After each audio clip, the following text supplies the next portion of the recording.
Hi ನಮಸ್ಕಾರ ಎಲ್ಲರಿಗೂ. ಹೇಗಿದ್ದೀರಾ ಎಲ್ಲರೂ? ಐ ಹೋಪ್ ನೀವೆಲ್ಲ ಚೆನ್ನಾಗಿದ್ದೀರಾ ಅಂತ ಅಂದ್ಕೊಂಡಿದ್ದೀನಿ. ಇವತ್ತು ಸಂಜೆ ವೀಡಿಯೋನ ಸ್ಟಾರ್ಟ್ ಮಾಡ್ಕೊಂಡಿದ್ದೀನಿ. ಭಾನುವಾರ ನಿಮಗೆಲ್ಲ ತಮ್ನೇಲ್ ನೋಡೇ ಗೊತ್ತಾಗಿರಬೇಕು ನಾನು ಇವತ್ತು ಯಾವುದ್ರ ಬಗ್ಗೆ ಮಾತಾಡ್ತಾ ಇದ್ದೀನಿ ಅಂತ. ಹೌದು, ಭೂಮಿಗೆ ಯಾವುದೋ ಒಂದು ಗ್ರಹ ಬಂದು ಇದಾಗತ್ತಂತೆ, ಭೂಮಿನೇ ಇರಲ್ವಂತೆ ಅಂತ ಎಷ್ಟೋ ಜನ ಯೂಟ್ಯೂಬು ಓಪನ್ ಮಾಡಿದ್ರೆ ಅದೇ ನ್ಯೂಸು, ಹಾಗೆ ಇನ್ಸ್ಟಾ ಓಪನ್ ಮಾಡಿದ್ರು ಅದೇ ನ್ಯೂಸು. ಯಾರಾದರೂ ನೋಡಿ ಅದನ್ನೇ ಹೇಳ್ತಾ ಇರ್ತಾರೆ, ಇವತ್ತು ಭೂಮಿಗೆ ಹಂಗಾಗುತ್ತಂತೆ ಹಿಂಗಾಗುತ್ತಂತೆ ಅಂತ. ನಾವು ಹೇಳಬೇಕು ಅಂತಂದರೆ ಆಗೋದನ್ನು ಯಾರ ಕೈಲೂ ತಡೆಯೋಕ್ಕಾಗಲ್ಲ.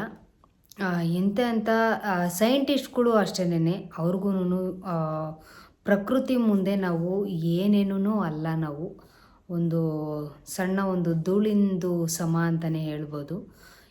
ಇಂಥ ಇದರಲ್ಲಿ ಆಗುತ್ತೆ ಹೋಗುತ್ತೆ,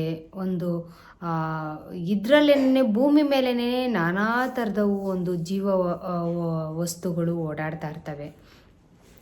ಅಂಥದ್ರಲ್ಲಿ ದೊಡ್ಡ ಆಕಾಶದಲ್ಲಿ ಯಾವುದೋ ಒಂದು ಗ್ರಹ ಆ ಕಡೆಯಿಂದ ಈ ಕಡೆಗೆ ಪಾಸ್ ಆಗೋವಂಥದ್ದು, ಅದಕ್ಕೂ ಒಂದು ಇದಿರುತ್ತೆ, ಇಂತಿಷ್ಟು ಅವಧಿ ಅಂತ ಇರುತ್ತೆ. ಆ ಟೈಮಲ್ಲಿ ಅದು ಕೂಡ ಒಂದು ಮೂವ್ ಆಗ್ಬೋದು. ಈ ಮೂವ್ ಆಗೋ ಟೈಮಲ್ಲಿ ಸ್ವಲ್ಪ ಅಂದರೆ ವಿಮಾನ ಗಾತ್ರದ್ದು ಅಂತ ಹೇಳ್ತಾ ಇದ್ದಾರೆ. ವಿಮಾನ ಗಾತ್ರದ್ದು ಅಂತ ಅಂದರೆ ಭಯ ಪಡೋಷ್ಟು ಏನು ಅವಶ್ಯಕತೆಯೂ ಇರಲ್ಲ. ಎಲ್ಲರೂ ಹೇಳ್ತಾ ಇರೋ ಪ್ರಕಾರ ಭೂಮಿನೇ ಮುಳುಗೋಗುತ್ತಂತೆ, ಹಾಗೆ ಹಿಂಗೆ ಅಂತ ಹೇಳ್ತಾ ಇದ್ದಾರೆ. ಇದೆಲ್ಲ ತಪ್ಪು ಕಲ್ಪನೆ ಅಂತಲೇ ಹೇಳ್ಬೋದು. ಯಾಕೆ ಅಂತ ಅಂದರೆ ಒಂದೇ ಒಂದು ರೀಸನ್ ಹೇಳ್ತೀನಿ. ನಾವು ಚಿಕ್ಕ ಹುಡುಗರಲ್ಲಿದ್ದಾಗ SSLC ಎಕ್ಸಾಮು, ನನಗೆ ಒಂದು 15 ವರ್ಷ. ಆವಾಗ SSLC ಎಕ್ಸಾಮ್ನಲ್ಲಿ ಪ್ರಳಯ ಫಿಕ್ಸ್ ಅಂತ ಇತ್ತು. ನಮಗೆ ಅವತ್ತು ಸೀರಿಯಸ್ ಆಗಿ ಹೇಳಬೇಕು ಅಂತಂದರೆ ಮ್ಯಾಥ್ಸ್ ಎಕ್ಸಾಮು. ನಮಗೆ ಮ್ಯಾಥ್ಸ್ ಎಕ್ಸಾಮ್ ಇರೋ ದಿವಸನೇ ಪ್ರಳಯ ಫಿಕ್ಸ್ ಅಂತ ಕೊಟ್ಬಿಟ್ಟಿದ್ರು. ನಾವವತ್ತು ಎಷ್ಟು ಒಂಥರ ಚಿಕ್ಕ ಹುಡುಗರು, ನಮಗೆ ಒಂಥರ ಖುಷಿ, ನಮಗೆ ಎಕ್ಸಾಮ್ ಓದೋ ಅಷ್ಟೇ ಇಲ್ಲ, ಹಂಗೆ ಹಿಂಗೆ ಅಂದ್ಬಿಟ್ಟು. ನೀವು ನಂಬ್ತಿರೋ ಬಿಡ್ತಿರೋ ಗೊತ್ತಿಲ್ಲ, ನಾನು ಮ್ಯಾಥ್ಸ್ ಎಕ್ಸಾಮಲ್ಲಿ ನಾನು ಏನೂ ಓದೇ ಇರಲಿಲ್ಲ. 11:30 12 ಗಂಟೆಗೆ ಪ್ರಳಯ ಆಗೇ ಬಿಡುತ್ತೆ ಅಂತ ಎಲ್ಲ ಈ ಗೃಹಶೋಭ ಸುಧಾ ಅವಾಗೆಲ್ಲ ಅಷ್ಟು ನಮಗೆ ಫೋನು, ನೀವಾದರೂ ಇವಾಗ ಅದು ಇದು ಅಂತ ನೋಡ್ತೀರಾ, ಅವಾಗೆಲ್ಲ ನಮಗೆಲ್ಲ ಫೋನು ಗೀನು ಏನೂ ಇಲ್ಲ. ಈ ಗೃಹಶೋಭ ಪೇಪರ್ಗಳಲ್ಲಿ ಕೊಡೋರು, ಅದರಲ್ಲಿ ನೋಡಿಕೊಂಡು ಹೇಳ್ತಿದ್ದಿದ್ದು. ಟೀಚರ್ಸ್ಗಳು ಅಷ್ಟೇನೆ ಇವತ್ತು ಹಂಗಾಗುತ್ತೆ ಹಿಂಗಾಗುತ್ತೆ ಅಂತ ಹೇಳ್ತಾಯಿದ್ರು. ಯಾಕೆಂದರೆ ನಾವು ಹುಟ್ಟಿದಾಗ ನಮ್ಗೆ ಅದೇ ಒಂದು ದೊಡ್ಡ ಎಕ್ಸ್ಪೀರಿಯನ್ಸ್ ಅಂತ ಹೇಳ್ತಾ ಇರೋದು.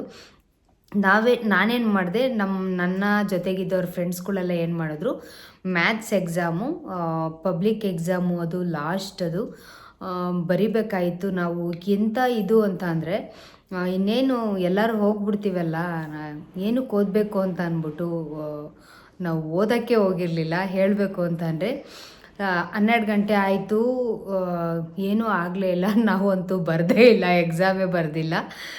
ಅಂಥ ಇದರಲ್ಲಿ ನಾವೇನು ಮಾಡಿದ್ವಿ, 12 ಗಂಟೆ ಆಗೋಯ್ತು, ಏನೂ ಆಗಲಿಲ್ಲ ಅಂತ ಗೊತ್ತಾಯಿತು. ಆವಾಗ ನಾವೇನು ಮಾಡಿದ್ವಿ, ಒಂದು ಪಾಸಿಂಗ್ ನಂಬರ್ ಆದರೂ ಬರಲಿ ಅಂದ್ಬಿಟ್ಟು ಒಂದು ಪಾಸಿಂಗ್ ನಂಬರಷ್ಟು ನಾವು ಬರ್ಕೊಂಡು ಜಸ್ಟ್ ಪಾಸ್ ಆಗಿರೋವಂಥದ್ದು.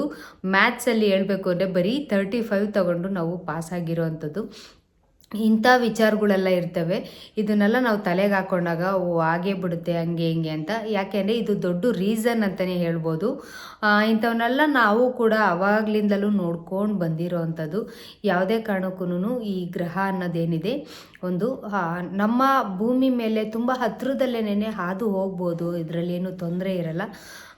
ಸೈಂಟಿಸ್ಟ್ಗಳು ಏನೂ ಅದನ್ನು ಹೋಗಿ ಹಿಂಗೆ ಕೈ ಹಿಡ್ಕೊಂಡು ನೀನು ಭೂಮಿಗೆ ಬೀಳಬೇಡ ಅಂತ ಯಾವುದೇ ಕಾರಣಕ್ಕೂ ಅವರಂತೂ ಹಿಡ್ಕೊಂಡು ಭೂಮಿನ ಸುರಕ್ಷಿತ ಮಾಡೋಕ್ಕಾಗಲ್ಲ.